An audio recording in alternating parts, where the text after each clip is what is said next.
What's up? What's up? What's up? It's your man Askchazzellis once again. And a lot of people wonder why a lot of rich women are really miserable, especially when you see them as a single woman. What makes them so miserable?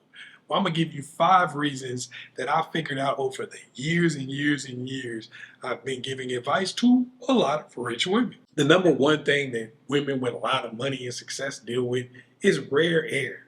So all of the advice that has been given to women over the years has really been based on the fact that they don't have the ability to make money themselves. They don't have the ability to support themselves, especially not in their old age. So the advice is good for women who are in that situation.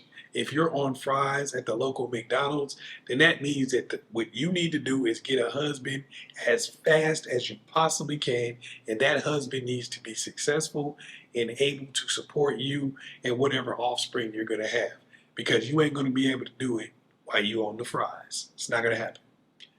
So for women who have a lot of money, that's not the case. So a lot of times when they measure themselves or decide what they've accomplished in the world, it's based on 1924, when women didn't have the ability to make money. And the vast majority of women who are still in a situation where they're not making enough money to support themselves and any children that they would have without a well or high earning man. The number two reason why a lot of rich women are miserable is because they're not using their resources. A lot of women don't use their resources in order to secure the type of person that they want to be with. They don't buy the clothes. They don't go to some of the places on their own that they would like to have men take them to. They don't use their money to get men that don't necessarily have the same financial backing that they do. They don't use their money to be in a situation where they can choose any kind of man. Normally what they do is try to find somebody who makes more money than them. This is because you've been programmed from the time you were born to think that you need to be with a man who makes more money than you, even if you make 2.5 million a year. Now, why do you need somebody else who makes 5.5 million a year? Who knows? But you feel like you do, so therefore it's makes the pool of men you can be with so much smaller. And a lot of times they don't have the things that you really care about. Like you're picking somebody who makes money but isn't really as attractive as you're looking for when you have the money to get looks. You could get a guy who makes 60,000 a year who's like super attractive, super cool, super funny, and you could really just help that person out. And even if you do get a person like that, the reality of it is you're not going to be happy with the fact they make 60,000 most of the time. You're going to try to get them to be a $5.5 million earner, and that's probably going to break you up.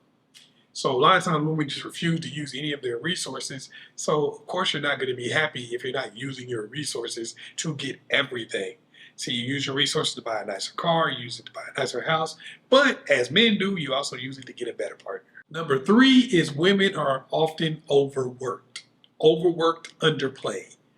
A lot of times you're not using any of your resources to have fun, good time. You're just working all the time. You're working 60 to 80 hours a week and trying to somehow have fun while doing that. Sometimes you're doing it even when you don't need to work that much. You're not investing in having a good time at all. You're not investing in just being able to do stuff that's not work related. You're not getting out there and meeting new people. You're not investing in finding people that you could be interested in. You're just working. Number four, that kind of piggybacks number three, is poor self-care. Once again, you're working hard, and a lot of you don't do anything to take care of yourself. You don't go to the spa, you don't get a massage, nothing that would really help you feel better. You really just work. Number five, a lot of women have a broke network. Like I said before, you're in rare air. A lot of y'all are actually hanging out with broke people. You don't have one friend who's in the same situation you're in. You're hanging around people who are married because they need to pay their rent. You're hanging out with people who are single, who are on fries, or working some other type of dead-end job that they're not happy with. And you're trying to present your life to that person and talk about your goals and the things you care about with that person. You might be with somebody who's not really making a lot of money and you're paying for a lot of the things that you guys do. They're going to be like, what are you doing? You need somebody to pay your bills. You need somebody. But you're not thinking like that because you're rich. You're trying to figure out why ant can't see what a butterfly is seeing. They're over here crawling on the ground, living day by day. A butterfly can see everything because they're outside of those